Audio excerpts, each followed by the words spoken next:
Welcome to the Mockingcast, the podcast of Mockingbird Ministries. I'm David Zoll, your host, and in a few moments, I'll be joined by my co-hosts, Sarah Condon and RJ Heyman. We come to you every other week to discuss a few of the places where we currently see grace and its absence playing out in unexpected and compelling ways. We're glad to have you with us. Praise the Lord. Praise the Lord. God. October is here. It's the month of Halloween. It's the month of Reformation Day. It's the month of my son's birthday. And I believe it's also the month of Sarah and Josh Condon's wedding anniversary. It is. Today is 15 years. Oh my goodness. What are your reflections? What lessons do you have? What's the secret, Sarah? What's the secret? Well, forgiveness is a secret to everything. So that would be, even when you don't want to and you're really pissed, like when he's opening the door and he knows you're recording a podcast. Did you guys hear that? Spoiler alert. Yep. Yeah. It's weird, like the economy of marriage, because it feels like when I think of everything that we've like been through, I'm like, oh my gosh, it feels longer or something. You know what I mean? Like in a really beautiful way, but you're like, whoa, that has been a full 15 years. And I guess it's the season. I don't know. Or maybe they all feel like that. I don't know. RJ, you've been married for 40 years. How does yours feel? Yeah, you guys are celebrating your golden anniversary soon, right? I will be. It is wild to look at your spouse and be like, how are you that? I mean, I was 19 and she was 20 when we met. And it's like, how did we have 3 children together? How have we bought houses and lived this crazy life? And I find myself being just unbelievably grateful for who I'm married to, because I feel like I got the best person in the world. But it's bizarre. It is bizarre, man. Yeah. It's like we were just total kids. Even when we had our first kid, we were kids. Oh, for sure. I look at pictures now of myself with Jackson in my arms, and I'm like, oh my gosh, who gave that 14-year-old kid a baby? I know. Who decided that was a good idea? Yeah. It's wild. Wow. It is wild. Well, we're going to talk about generations and sort of the different epochs of our lives in a little bit. You guys doing okay, though? RJ, I think you and Jamie just went on some sort of trip, maybe, right? We did. We were in Austin over the weekend visiting our oldest son at college. He's a sophomore at the University of Texas and was also Austin city limits, which was really fun. Sarah, anything else cooking in your neck of the woods? We're gonna, in true 15th wedding anniversary fashion, take our kid out to dinner with us tonight. Our 10th wedding anniversary, there was like a fair at the school and the church, and there was a massive rainstorm, and someone had a panic attack, and they had to call an ambulance. And I was like, this is a happy 10th wedding anniversary. So I found a bottle of wine. There are always random bottles of wine tucked in corners of Episcopal churches. And this was not communion wine. And I found a random bottle of like bad Cabernet and opened it up with 6 plastic cups with the people who were standing in the room. And we like cheers to our 10th wedding anniversary. So That's a good story though, sir. I mean, but like, I just feel like I know that for wedding anniversaries, they're supposed to be this fixed thing. And I kind of like that, like tonight, it's like randomly we have one kid home. We're not need a babysitter for one kid. So we're going to take her out to fancy dinner. I don't know. It's cool. Maybe that's just me making up for the fact that I want like a grand gesture. If you're listening, Josh, he will listen. He will listen, but it will be after the. It will not be the same day. Guys, thanks for asking me how I'm doing. Yeah, how you doing, Dave? Yeah, we never ask. We know this is the joke in our household every night at dinner. I mean, I've told you this before, but like we all check in. How's it going? How's it going? How's it going? And then Josh always says like, I'm the Dave, because he's always like, thanks for asking, guys. I'm doing great. Well, hey, it is a sort of a big week for me. I finished the draft of my book. Amazing. Which is like, it's still, miles to go. In terms of citations and deal, Dave. And editing, but yeah, it's called. We've settled on a subtitle: Low Anthropology: The Unlikely Key to a Gracious View of Other People and Yourself. I love it. I cannot wait to read it. I'm so excited for you. Thank you. So I've been telling my wife for 22 years, keep your expectations low. That's the secret. Maybe that's the actual secret. It's the secret. Low Anthropology. Well, actually, when it comes out, people will have to the spot the RJ reference in there, because there's Sarah. You're named in there, RJ. You have a lengthy thing that is not under your own name for reasons that will become obvious. Oh, sweet. I'm just kidding. I look forward to I'll run it by you later. I just want to cut. I mean, those religion books make a lot of money, so get ready. I know, watch exactly. out, guys. Well, we got tons to discuss today, and the first thing is about travel. Travel is not a really subject we've ever talked about much on here outside of our personal travels, but also because of COVID in the last 18 months, travel has been so constrained, or it's been restricted to necessary things, or it's very different. I'm about to jump on an airplane tomorrow, and I've never been super excited about airports, but I'm less excited about them now. Yeah. But this is by Jen Rose Smith in the Washington Post, who writes, "You are a different person when you travel." She quotes a woman, a sociologist named Karen Stein, who wrote a book called Getting Away from It All, Vacations and Identity. She argues that travel is a chance to try out alternate identities, a temporary respite from ourselves. Stein says, travel is a time that is sort of set aside from our everyday lives. It can create a flexibility, both mental flexibility and flexibility of social structures, that allow us to see things in a different way, have different experiences, or do things a little bit differently. In Stein's view, people don't just have one identity. Instead, they have many, a collection of possible selves that alternate and evolve over time. One version might be familiar to coworkers, another best suited to our roles as parents, children, or friends. They go on to say that in 2020, American workers with paid time off used just 11.6 days overall, leaving 33% of their vacation time on the table. This is, about our conflicted time with vacation. And those figures, already dismal when compared with other rich countries, exclude millions of Americans whose jobs don't include paid time off. And so there's some of these experts are suggesting a grown-up gap year, a midlife version of the same time students take off before attending college, a chance for people to discover parts of themselves sidelined by career or family life, an opportunity to hop off, quote, this track that people sort of see laid out ahead of them. And then as sort of a final PS, hopping on a plane or many planes doesn't mean you'll find yourself. Travel can be really transformative, but it's not guaranteed, says psychologist Jamie Kurtz. Although spending a boozy week in Las Vegas or Cancun might express a side of your identity unfamiliar to family and coworkers, it's not exactly a fast track to personal growth. RJ. Busted. Does this resonate with you guys? What do you think? Do we have multiple identities? Do you like travel for this reason, or do you not vibe with this at all? I mean, I just think this is like real privilege. It's just funny to kind of hear it Yeah, out it's a little loud. Like, I'm bougie. like, okay, Yes, thank you for saying like it, it started off Sarah. with the lady who Thank like you. goes on vacation without her family. I'm like, who? I'm sorry, what? I mean, travel Would I without like a year off? Yes, I would absolutely like a year off. but- Like from every, please, but, yes, like, please. it's- Nervous breakdown. It's also, I don't know, I'm like really a pain in the ass to travel with. So it's just interesting. Like I was like, what's my travel personality? Like the first 48 hours are Josh being like, it's going to be okay. It's going to be okay. We're going to have a good time. And I'm like, what's a good time? Is this a good time? Am I having fun? Like All right, that's fun. like we were at Disney and he was like the morning, like we're in Disney and I'm hyperventilating and he comes over and he's like, the kids are watching you and you're kind of ruining it. Like it's just like, I'm kind of a pain for the first. It takes me a while. So I don't know. I mean, I feel like, I don't know. We're still ourselves. I don't know. It's like a different personality. Like we're not that interesting. I don't know. This didn't really resonate with me that much. I mean, there's also such a big movement on Instagram of like travel as a personality trait.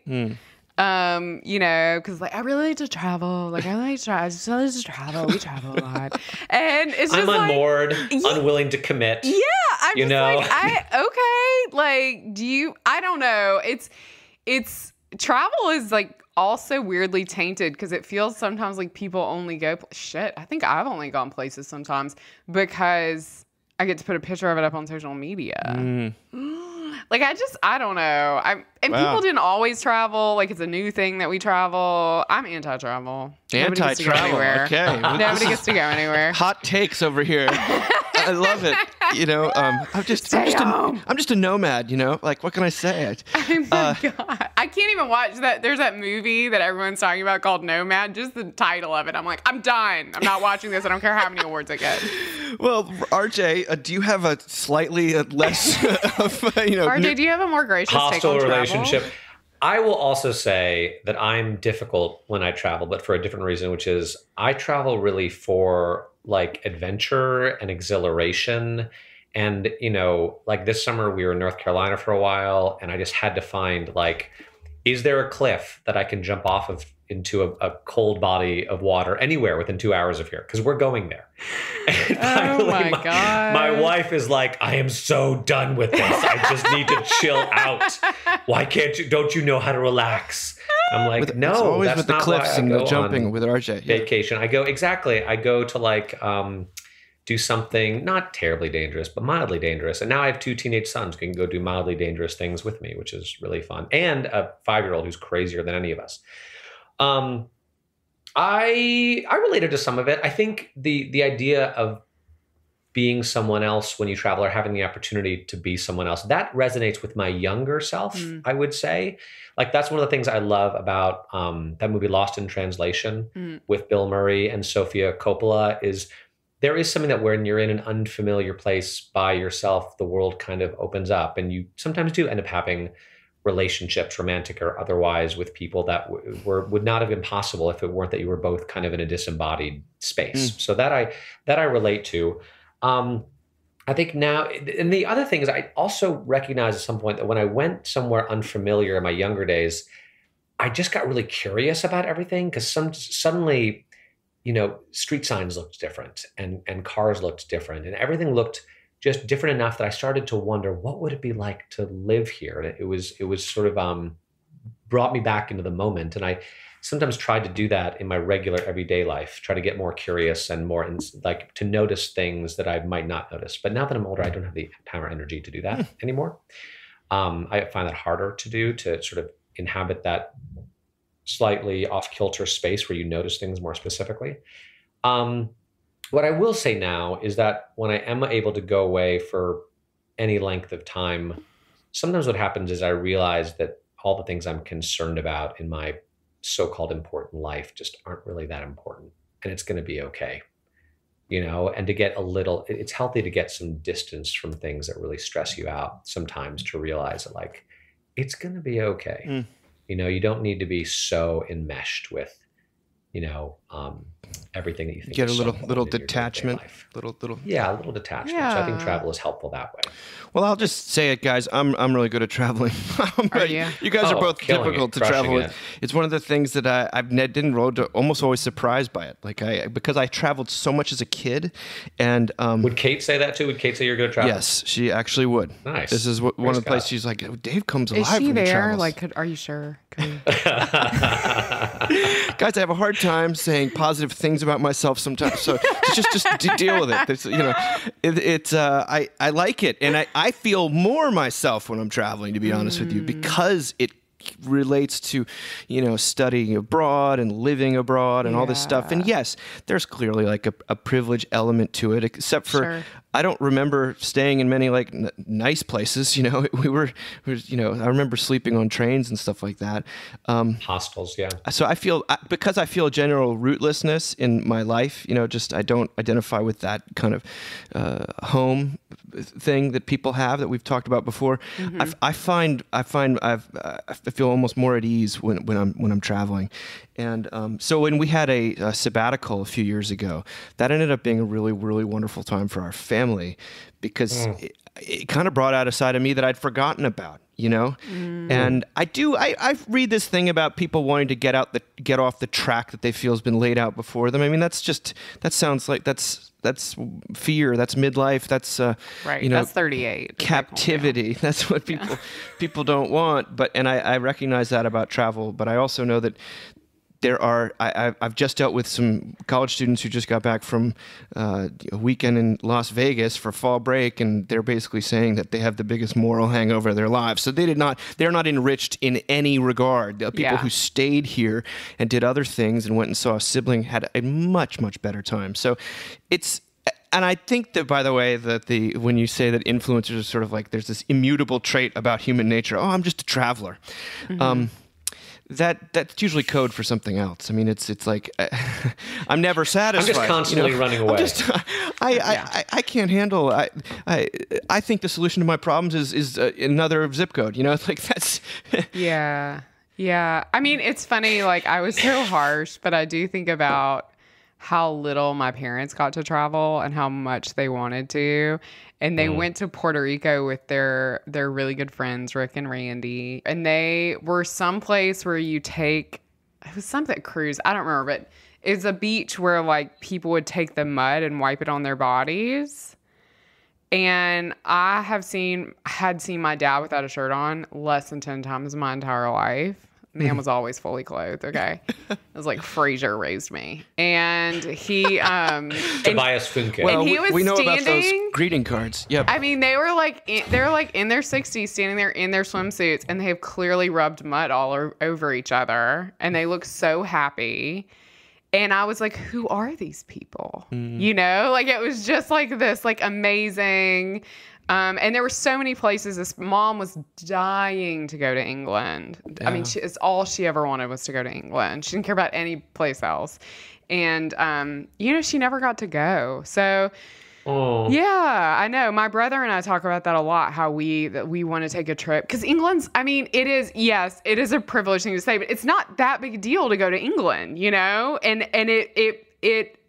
she never got to go. And so, I mean, I if I can kind of remove the weirdly irritating social media aspect from it, like there is something so beautiful about being able to see these other places. So curiosity and adventure. I mean, I do connote travel with freedom. Not everyone does. Totally. Some people think of it as being confined in an airplane and being beholden to other people and not having your stuff around.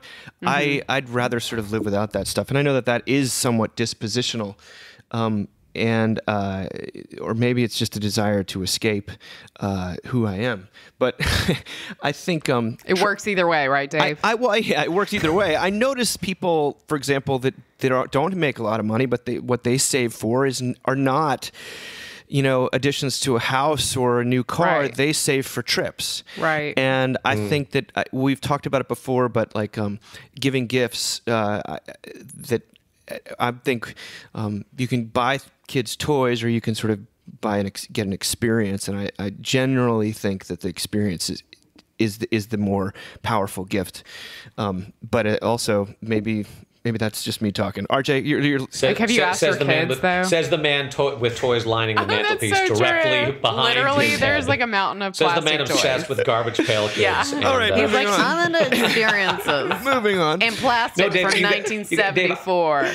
Dave, I completely agree with you. I would love nothing more than to take, a certain amount of months and just, go. Like I love road trip. I just love road trips. I love it. Yeah. I love You it. guys are making me feel so guilty because Josh is finally maybe going to take a sabbatical after almost 20 years of work this summer. And he's like, I'm thinking about taking 3 or 4 months. I'm like, that's too long. Rein it in.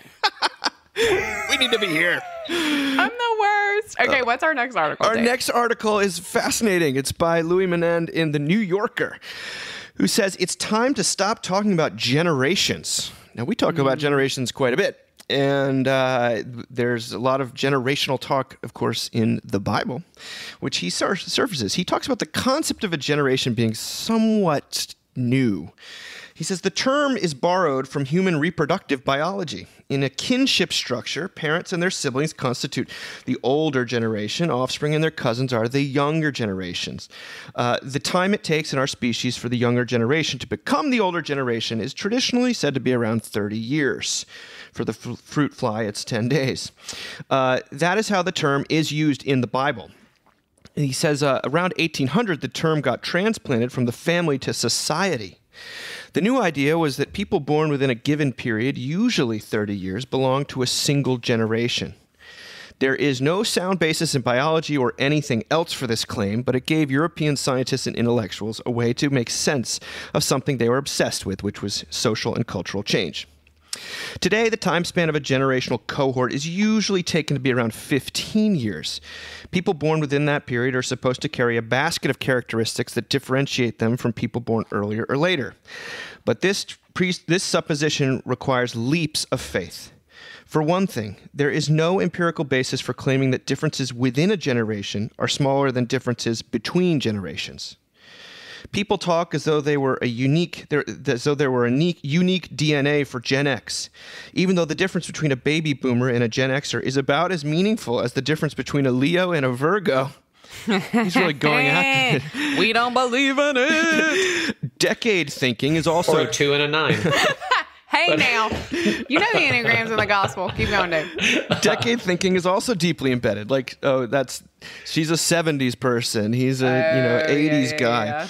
The question, therefore, is not are generations real? The question is, are they helpful, or a helpful way to understand anything? Bobby Duffy, the author of The Generation Myth, says yes, but they're not as helpful as people think. Generations are just one of 3 factors that explain changes in attitudes, beliefs, and behaviors. The others are historical events and life cycle of effects, which is how people change as they age. He says, for example, that attitudes about gender in the United States correlate more closely with political party than with age. And that in Europe, anyway, there are no big age divides in the recognition of climate change. There is, furthermore, just about no evidence that Generation Z is more ethically motivated than other generations. He then cites a survey conducted in 2019 in which people were asked to name the characteristics of baby boomers, Gen Xers, millennials, and Gen Zers. The top 5 characteristics assigned to Gen Z were tech-savvy, materialistic, selfish, lazy, and arrogant. The lowest ranked characteristic was ethical. When Gen Zers were asked to describe their own generation, they came up with an almost identical list. I'm a little skeptical of this article, to be honest with you. I do see differences in sort of just working with 20-year-olds over the years. I feel like I see increasing different values, shall we say. What do you like? Can you expand upon that? Because I've only, I've been doing this for 3 years, and I'm curious. Like, so I say this because like yesterday I was on campus, and there's this huge line, and I was like, what are they giving away? And it was flu shots, and I was like, I would have never stood in line for a flu shot, like in college. No way. And you can say, oh, it's a pandemic. Still wouldn't have. Would have been like, I'm fine. No, thank you. You know. Yeah. So like, can you like, do you have any I'm just curious. Like, my observations are that this generation is much more ethically motivated Yeah. in ways that I think are admirable and ways that I think are totally irritating. self-destructive. So it's like, it's totally both. irritating, but also like law, right? I mean, that's Oh, my gosh. it's both. Yeah. We were under a huge amount of pressure as Gen X kids to not care about stuff and to show that you cared meant that you were pretentious. And in fact, you had to signal your apathy in a lot of ways. During the grunge era, at least, I felt that. And today, the opposite's true. There's a real value judgment against being not caring. And so, I mean, that's just one thing. What the article does say, which I think is true from a biblical and a theological and also experiential level, is that the base level of human nature doesn't really change. People are very similar to each other in ways that we don't appreciate. In this ways, he talks about generation talk has been inflated by consulting firms, basically, who are trying to sell things to younger people. Sure. Well, and at the same time, to one of the points he makes, I mean, let's face it, you, for the most part, have been dealing with a pretty specialized subset of this particular generation. You know, UVA students may share more in common with each other than they do with other people who are of different, I don't know, socioeconomic conditions or something like that. And maybe that's, because I think that's what he's trying to say too, is that oftentimes the judgments we make about a given generation are based on a very small slice of that particular generation. It's whoever we see right in front of us. When the reality is, if you actually do a scientific poll of 20-year-olds across the entire country, you might be, maybe you would find a much more acute moral sense, but so maybe I'm talking about the not culture quite on as clear-cut. college campuses, that elite college campuses, because there's plenty of which is a small group of yes, people. very small group you know? of people. Well, Sarah, Yeah. what's your observation of this sort of thing? I mean, I would just say from a hopeful standpoint, I do actually believe, like, I'm around this generation, and in terms of people who are minorities, in terms of LGBTQ issues, in terms of women in leadership, like, they are much more pro that stuff than I remember anyone being when I was that age. And so that is like, that's an interesting, and for me personally, and based on my values, a hopeful thing, right? I don't agree with this article at all, because I think about, like, my husband has these books he grew up with that my kids love to read, and I can't even, Dave, they are so your genre. They're so weird. They're so 70s. Like, everyone is like they're all animals, but anyway, it's very weird. And I read them, and they feel kind of, I don't know, kind of like 70s or something, like, just like anything goes but children's books. And I think about what my students and your students grew up with, which I think is, some of the stuff our kids grew up with, but just heavily ethical, environmental crisis, Paw Patrol. Like, that shapes them, right? It makes them worry. I mean, the world is on fire for them in a way that it never was for us. And so I do, like, I mean, but RJ, like, think about. I remember growing up before the fall of the Berlin Wall, and it did feel still in the early mid 80s. Like, at any point, a nuclear apocalypse could be upon us. That's true. That's fair. And I mean, like, I went to college, 9/11 was my freshman year. And Menand goes out of his way to say that as people think that the Gen Z is so revolutionary and so new and all this stuff, he then quotes an article from 50 years ago of someone in the Summer of Love saying the new generation is absolutely radical and was changing everything. And so over time, you sort of are like, well, how much actually Yeah. They all changes? became 80s yuppies. Yeah. became 80s yuppies. Yeah. I mean, that is interesting. Cause, like, whenever I hear people, I can't even, like, talk sometimes about people that were coming of age, like, in the late 60s, and they're just like, everything was, like, amazing and alive and music. And, like, just, like, the vision of where I am from was, like, Black folks getting hit with, like, water hoses in the streets, and just how different those two experiences in that time period were. And also, I mean, this will sound so, like, hopeless, but, like, this whole narrative, I mean, it's always so jarring to me, this whole, like, narrative of peace, like a Woodstock and, like, all that stuff.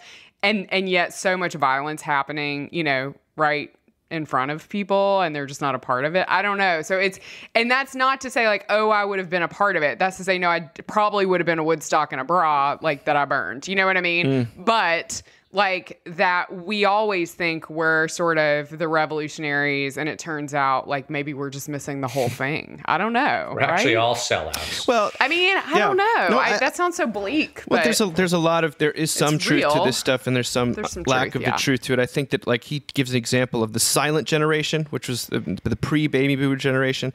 They were seen as, like, what are they? as, like, who are they? They grew up, they were teenagers in the 50s, and Okay. like, they just never said anything, and they were sort of just happy to go along.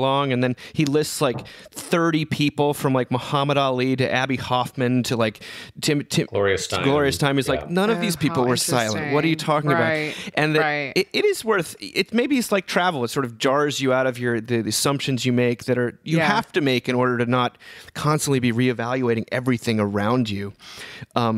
And Sarah, you and I were also talking about this in terms of dealing with 19 to 22-year-olds.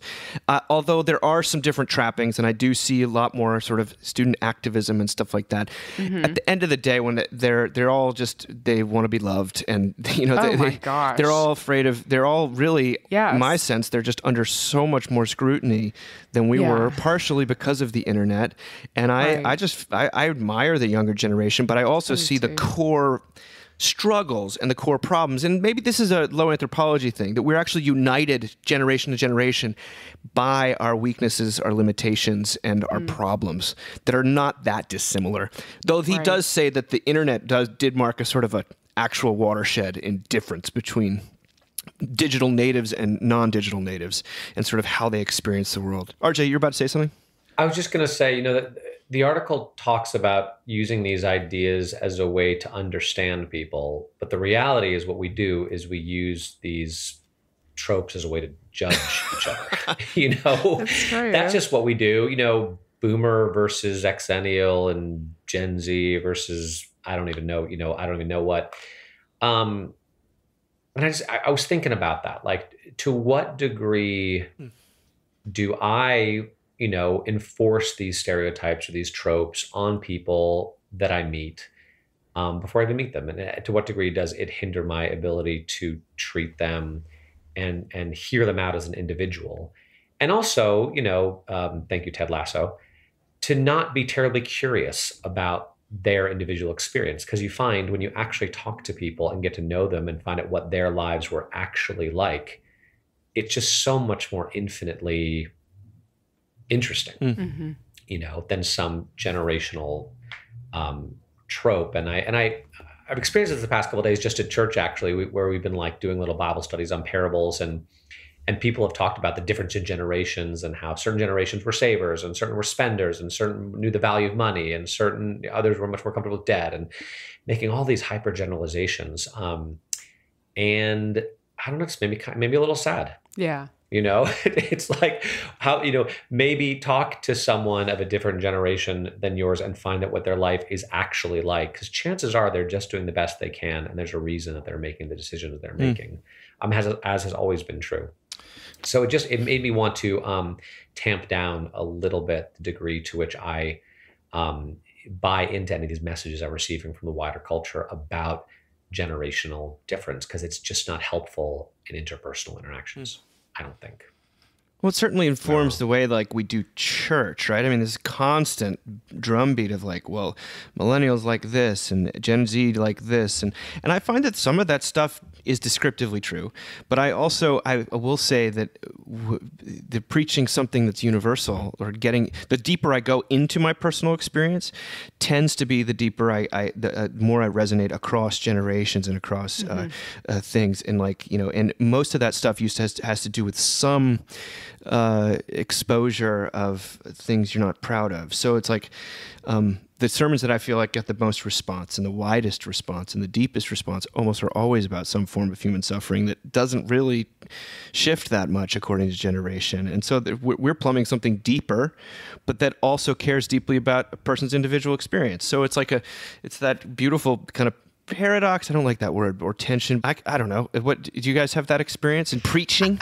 I mean, I think I have had that experience in preaching. The other thing, like, and I've said this before because I think it all the time, but church is the last multi-generational space, really, that we have left, period. I mean, like, there's just not another place you walk in and there's an 85-year-old and an 8-month-old that don't know each other, that aren't related. And it's wild. They're both kind of supposed to be there. Yeah. Yeah. I mean, it's so wild. And there are people I interact with all the time that I'm like, I would probably not have a conversation with you outside of here. I'm baffled by like your story. I'm baffled by maybe the assumptions I made about you before. I mean, guys, a couple weeks ago, a woman who shall remain nameless, who does not listen to the podcast, also like, I'm there as the priest's wife, not the priest, and it wasn't confession. She just mentioned to me casually that at 80 years old, she's getting her first facelift. I mean, that is wild. You just walk into church and 80-year-old women tell you about getting a facelift. Like, I think, I mean, I love the idea that some of this generational stuff could come down. I do, Dave, I think I wouldn't maybe have as strong an oppositional kind of thing against this if I didn't work with college kids, right? I mean, I think you really do see there's big hearts this in a really clear way, but also church is this beautiful place where generations just get those boundaries just get torn down. And thank God. I mean, as people who have lost so much family in the past year, thank God, because we walk in there and, we're just held. Yeah.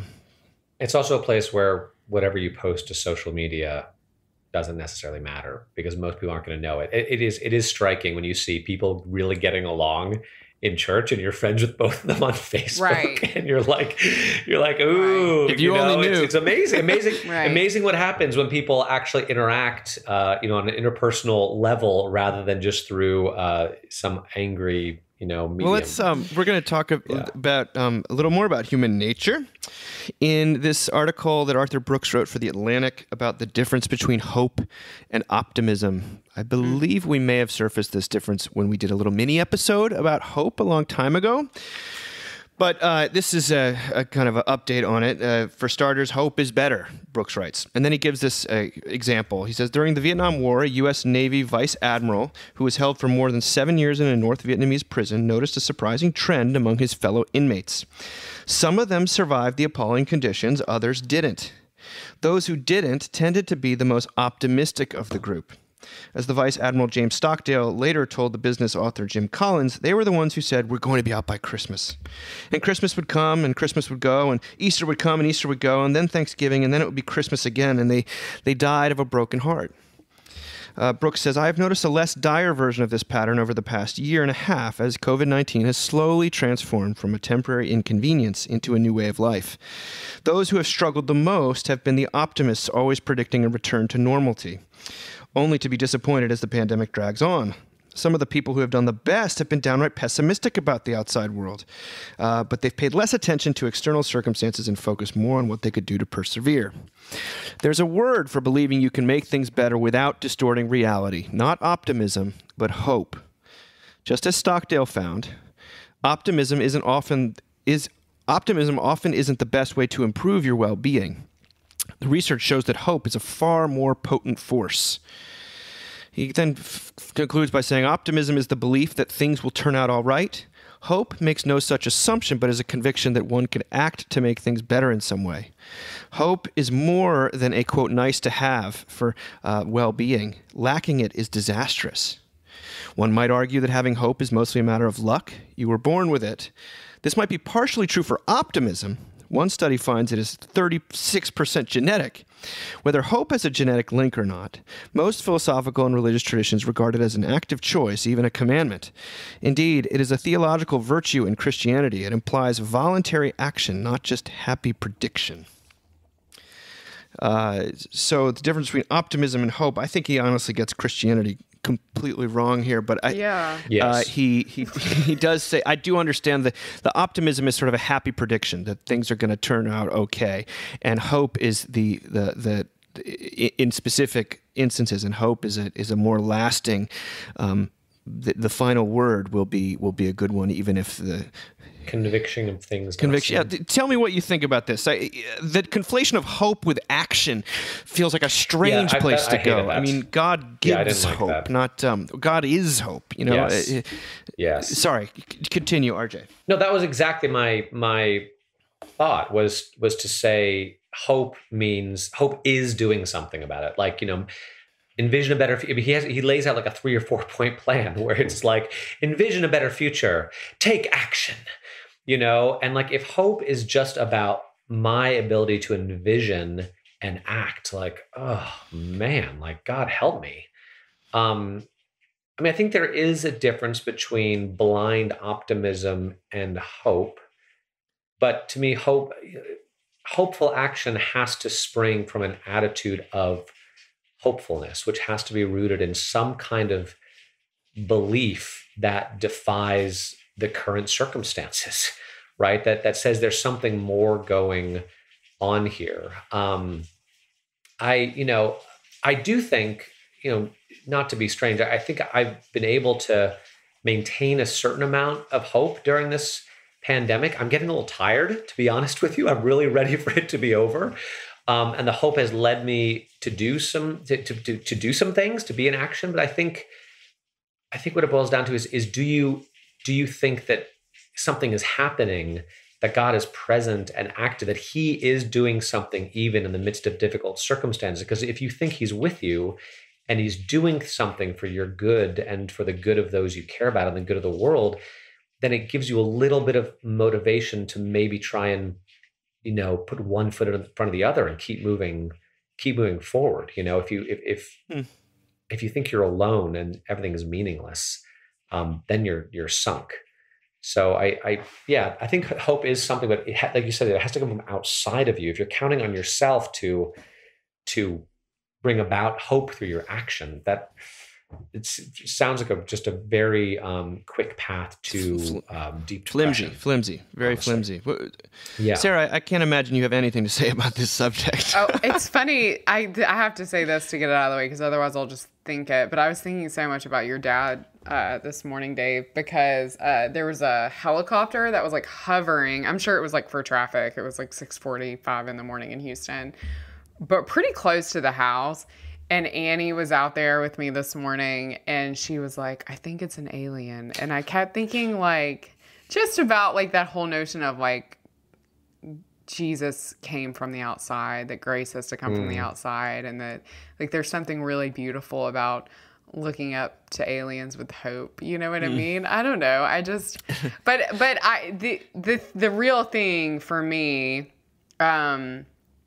is this sort of weird dance I found myself doing with grief. I do want to say, I pulled this up. So there's a book that I cannot recommend enough, has changed my life, that I'm reading about grief. It's called The Other Side of Sadness, What the New Science of Bereavement Tells Us About Life After Loss. Wow. I can't. And if you're a minister, for sure you should read it, but it's so good. But this idea of, I don't know, of hopelessness in a lot of the grief stuff that I see, the secular grief stuff is very popular right now.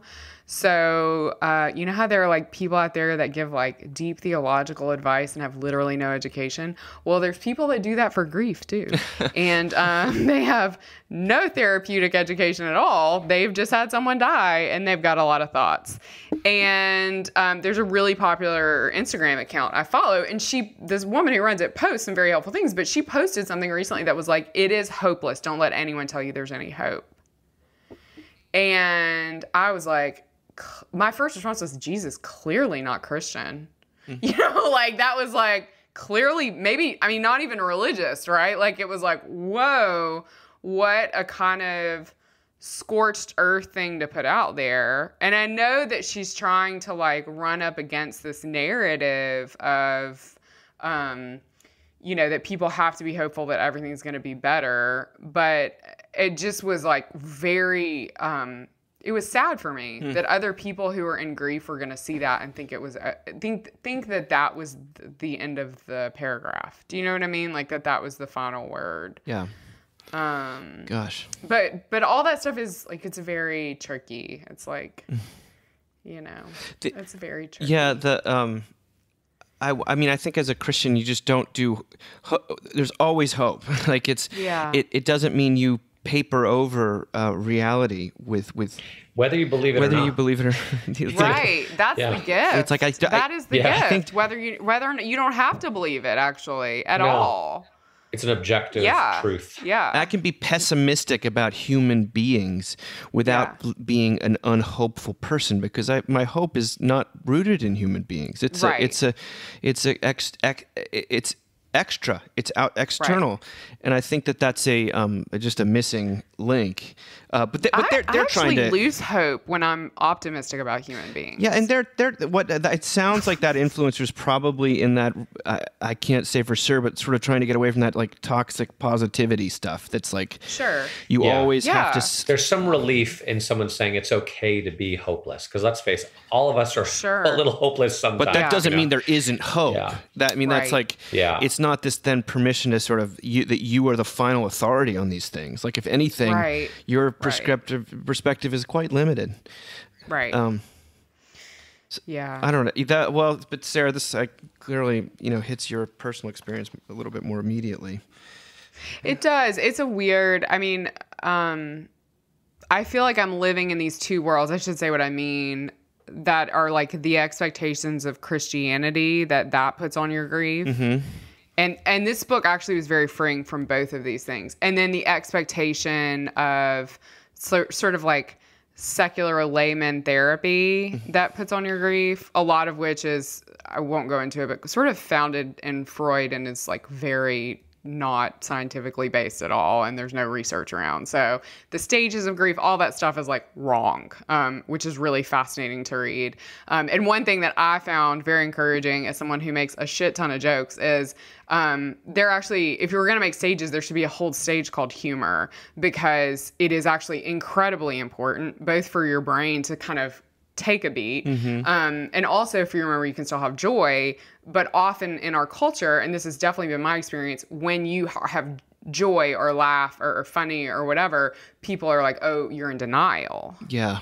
You're right. And so it's like, which is a really heavy, hard thing, you know? I mean, it's a weird dance. This book definitely, though, has kind of freed me up more to understand that that I can just like opt out of the dance. You know, like I can just be like, this Sounds is incredible. my experience Gosh. of it. Yeah, it's very good. Always looking for resources like that. You sort of, not that books can solve everything, but it's good to have something on the shelf that you can actually punt to for safely. sure. You know. Yeah. Yes. Yeah. RJ, were you about to say one more thing? It was just the stages of grief thing. Did you hear that podcast? Was it on Radio Lab recently about the woman Kubler-Ross who came up with the stages of grief, and how that was never her intent? Right. And of course, what happened was it was a commodification, you know, of something that she had observed. And really, she was one of the first people in American history to listen to dying people and take them seriously and not shove them off into the corner. And then she ended up being a really weird spiritualist and medium, and I think ended up abusing people. It's very weird. But the first half of her career, she was doing good things. And it was never intended to be this like linear 5-step thing. It was like, look, these are some of the things I see people who are mourning, and actually mourning death specifically, mourning their own death, coming to terms with their own death. Yeah. Like first they're like, I'm not going to, but they're fluid and they go back and forth. And so just another example. I mean, I think, of, so you know, my issue with her specifically, because if we're going to go there, we're going to go there. Let's do it. Is that anger is one of the stages. And I've had people be angry with me that I'm not angry. Huh. And I find that really pisses me off. Then I get angry at them. Get angry at that, yeah. Like, no, yeah. So but I don't think she would ever said you have to be angry. I don't. think, so it's not her. It's like we're all like armchair therapists now, right? Because we all share this information. It's not Calvin. It's the Calvinists. Right. Exactly. It's not Jesus. It's the Christians. Yeah. I mean, that's kind of that's what grief But feels like. it's a classic example of the damage that can be done when a description is turned into a prescription. When she was trying to describe things, people who are yearning for control and a path, a linear progression, an end, right? Yeah, an like end. They're out of pain. If I can do all these things, give me optimism. It's not because you just want to give me optimism. Yeah, exactly. It's not. You're not just trying to be like. Tell me I'll be out by Easter. Ruin you know, things. like Tell me I'll be out by Easter. What do I have to do? Right. What do I have to do to get it? Right. When will she call? She won't call until you stop caring if she's going to call. Here, these are the fruit of the spirit. That's a swinger's Let me reference. tell you the fruit of the spirit. Okay, I got to manifest every single one of them, especially patience, really fast. RJ, I really like that though, because I've had that same thought of like, I remember when I was dating, and of course at Ole Miss, like you go and you get yourself a husband. Okay, like that is protocol, and it's a part of your graduation. You get a ring and then you get married. And I remember thinking like, well, is that gonna happen for me? And like, will I be a spinster for the rest of my life? And I think it was at like 20. Like that I remember people saying a lot, and people say that all the time, well, the moment you stop looking, and it's a funny thing that some version of that goes through my head with grief. Like the moment you stop thinking about it, and trying to control it. And it's like, I don't know, it's all a game to control the uncontrollable. I mean, I'm talking to you as someone who like 3 nights ago opened up my parents' urn and put my hands in so I could touch their bones. Oh my goodness. Because I miss them. And I want to hold their bodies. And I'm thankful I have their ashes. Oh, Sarah. Like,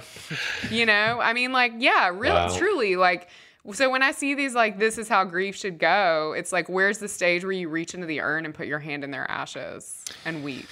I don't know. I don't know where that stage is, but I'm thankful I have their ashes, and I'm thankful they love me so much. Well, gosh, I almost want to end the podcast there, but I also know that this last story kind of builds on that. Although it's it's a little bit of like a mirror. We continue our It's descent. a photo negative of that. This is an article called "Death and Forgiveness" by Joseph Keegan. It appeared in Comment, and what a story. This is what he writes. He says, in January of 2018, I took a plane to Albuquerque to sit in a hospital with my dying father. To say my dad and I weren't close is an understatement. We had cut ties when I was 12, rebuilt them for a time in my early 20s, only to have them quickly fall apart again. He was a very lapsed Catholic who, like my mother, had given up on the tradition of his family long before I was born. He loved jokes, puns especially, and had a gift for charming strangers. He also had a history of heroin addiction, infidelity, conspiracism, and cruelty. My mother was his fourth wife. I remained the only one of my siblings still willing to deal with him in this state. When I got there, I found him feeble and weary, surrounded by a jungle of tubes and beeping monitors, his broad shoulders reduced to a skeletal parody of their former strength. Enough of a spark remained, however, to rekindle all the old family hostilities. My brother began packing for the drive from Memphis to Albuquerque, but Dad refused to see him and demanded he not come. My sister almost seemed happy to hear of his suffering. She said she felt nothing, no sadness, hatred, or pity. But her voice betrayed a whisper of excitement, as if she believed he was finally getting what he deserved. Dad didn't care to talk to her either way. My siblings' resentment of my father was entirely rational. He had harmed them immeasurably, often deliberately. It made sense that the hurt they felt would beget anger. Why, then, couldn't I shake the sense that this account, however reasonable, was wrong? There was some crucial principle we were all missing that could have helped us overcome our animosity and frustration toward one another, that could have granted some sense of unity to our fragmented family, something, I suspected, like forgiveness. We needed to find a way to forgive our father and each other. So in order to figure out what forgiveness might mean and what its origins might be, I turned, as I always do, to the books. He's a Greek philosopher, and he says the consensus among the Greeks, it seems, is that if forgiveness is morally valuable, it is because anger gums up the gears of one's own flourishing and distracts one from more noble pursuits, such as engaging in politics or grasping for honors. One might express concern for another if their spiritual greatness matches one's own, but concern for the good of another in full knowledge of their flaws, even in their wretchedness, that is alien to the Greek moral imagination. Keegan then goes through, he looks into Buddhism, and he was disappointed in it because the specificity and particularity of another person disappears altogether and gets subsumed into a system that one carefully maintains like a rock garden. It implied that his estranged dad was merely the occasion of his anger, no different from then the aggressive driver on the road.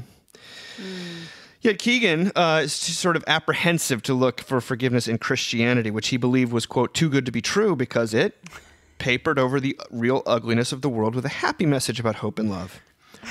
I wake up every morning and I'm like, it's too good to be true. If it's not Christianity. But a friend convinced him to read the Gospel of Luke. And he reads it and he's sort of blown away. RJ, it's like what you've talked about. It's so crazy. All these educated people never touched it, who haven't read like the foundational work of Western civilization. Like, what is wrong with you? That like the most popular book ever written by far. That's pretty fascinating. Yes, and you've never even you think you know what it's about, and you have. It's unbelievable. This is what he says. Anyway, I finally found evidence of forgiveness, but only in the Bible. What was I supposed to do with that? If the brilliant philosophers had overlooked something that only appeared later in the Gospels, troubling conclusions would follow. It would mean that our most important tool for discovering truths about the world, which is our reason, had failed in one crucial respect. And if so, and we could not think our way to forgiveness on our own, it might have to come to us by some other route, arriving from somewhere outside ourselves. A helicopter. I had found a little hole in the structure of things, a place where human reason had been unable to go. And it was through this tiny gap that I first caught a glimpse of God.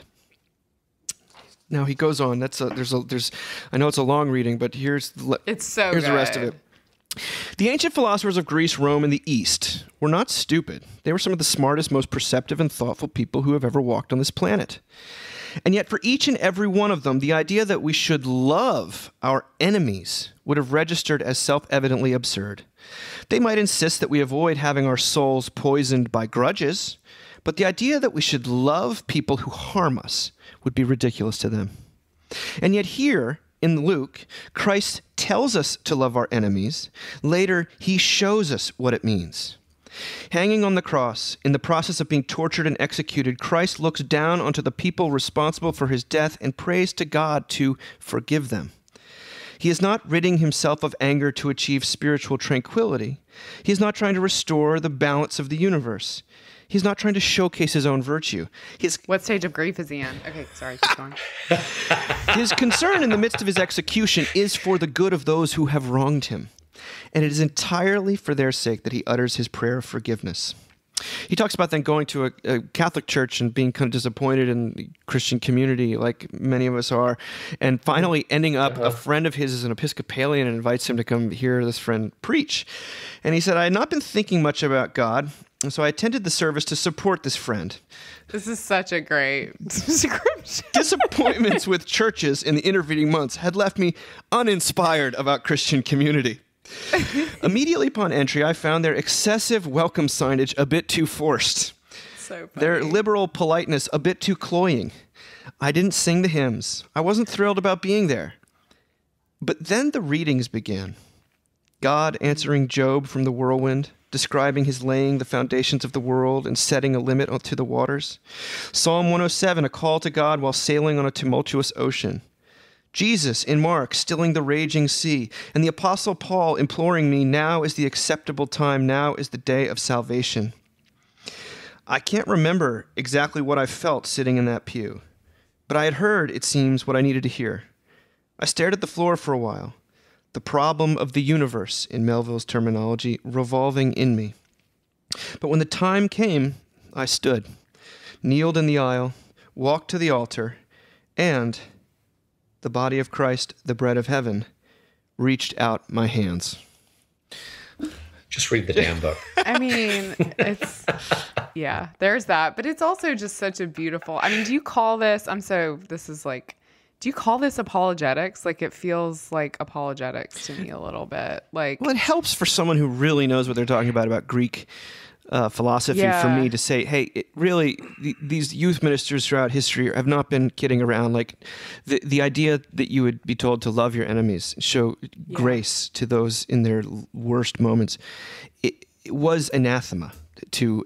And it still is. I mean, I'm thinking about a friend of mine who was like going through some wedding drama. Repulsive. Yeah. Yeah. And she asked me, well, how would you handle this person? And I was like, well, I'd probably call her and like see how she was doing and like have a conversation and maybe apologize for this or that thing. She's like, I can't do that. And it's still, we hear these things like, and he kind of talks about these tropes of like turning their cheek and forgiving your neighbor. And it's like, whoa.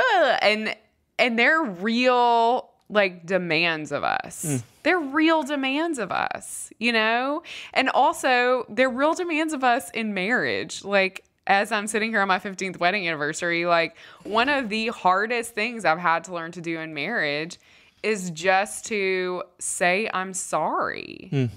It's so hard. And honestly, the only thing that gets me to say it is Jesus. 100% of the time. It is not a marriage book I have read. It is not advice from a therapist. It's like, well, Jesus loves you and you're an asshole. So, you could probably say you're sorry because you love this guy. It is still such a hard thing.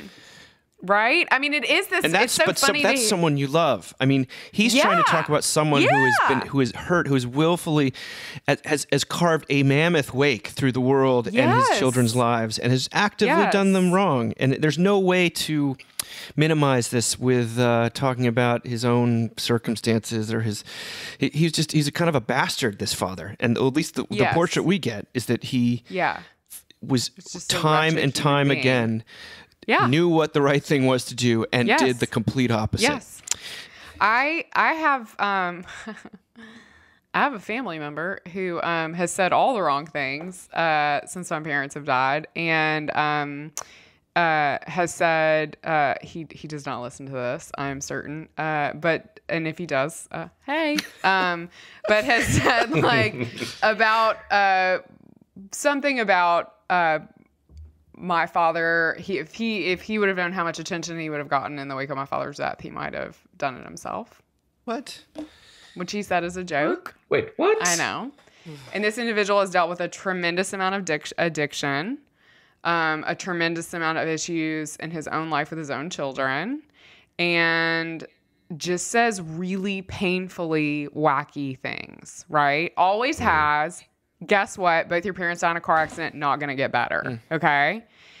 And I am so thankful I'm Christian because it sucks when those things get said, but also it gives me a vernacular to say, like, I mean, we love you, and I don't know what you're doing right now. It's kind of weird, but we love you, and we're glad you're at the table, you know? Like, and I would have had zero ability to have done that if it weren't for the cross. Zero ability. It would have only been anger, you know, and fighting, and like when the family could have come together and had this beautiful thing, it would have been like vitriol. And instead it was like, oh, that was a wacky thing to say. Well, anyway, you know, like, it's just like, wow. I think it is just, anyway, I could go on and on and on, but RJ, what's going through your mind? You have to deal with situations like this as, you know, as a person who buries family members. Oh, yeah. I don't know if that's what I was thinking. I mean, first of all, I just thought it was funny. Did you know Maggie Blake at all in Focus? I do you did. remember her? I do. So she became a Christian because she had gone through something very painful, and she actually went to, like, you know, Nepal or Tibet or something to go visit with a Buddhist monk about how she could forgive. And when she got there, he was like, what is forgiveness? Forgiveness is nothing. Like, it doesn't matter. Like, forget about it type I'm gonna thing. fall under the table. And then she became a Christian, you know? Yeah. And then because she became a Christian because she was looking for a way to forgive, and only Jesus gave her a path to forgive this person who had wronged her. And this is what happens when you travel, right? This is what happens when you travel. Hey, wait a minute. Okay. Wait a second. It's just part of the stages, Sarah.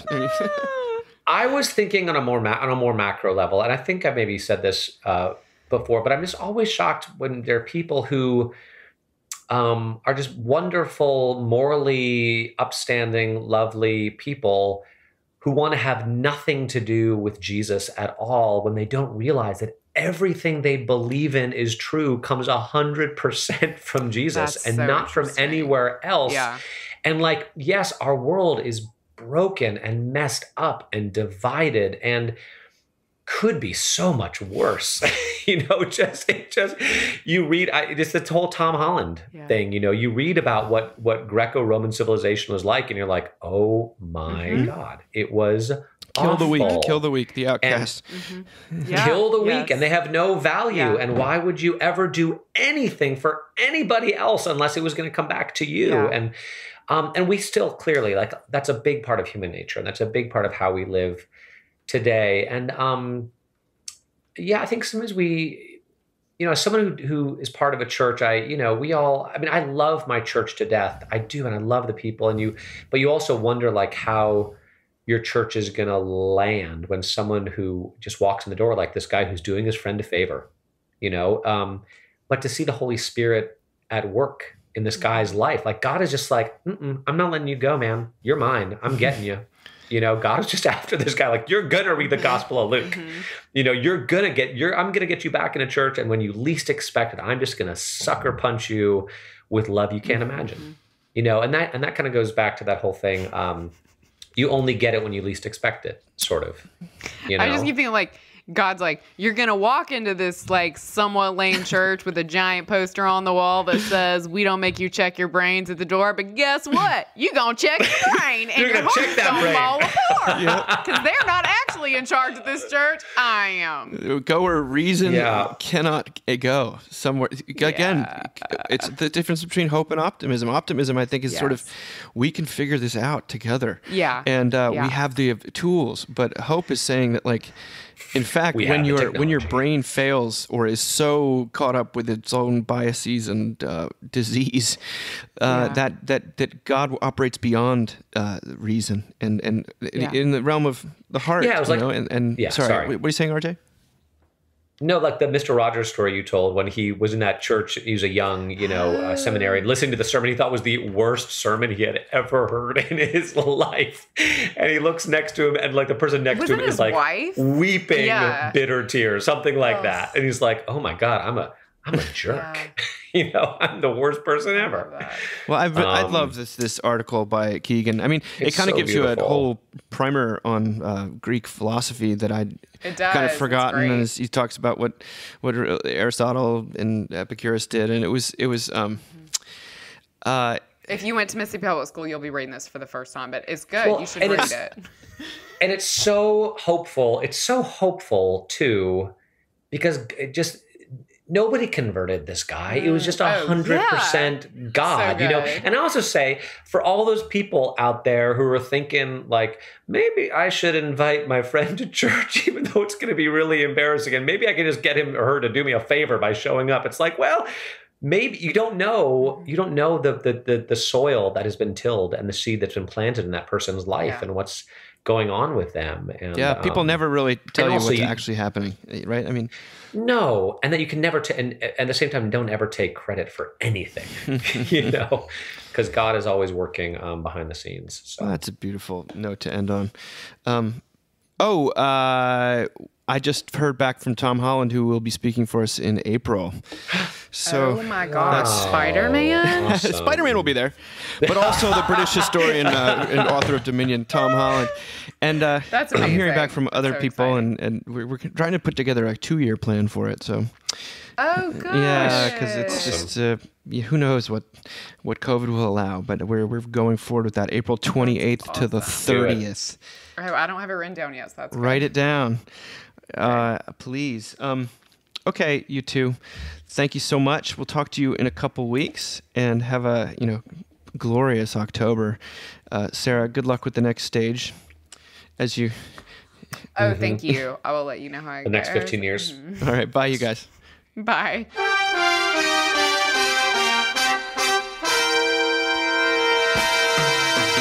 Thank you for listening. Remember, you can find us on the web at www.mbird.com.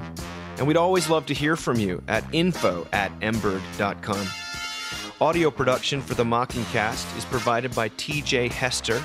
And if you like what you've heard, please drop over to iTunes and leave us a rating or review. Until next time. Praise the Lord. Praise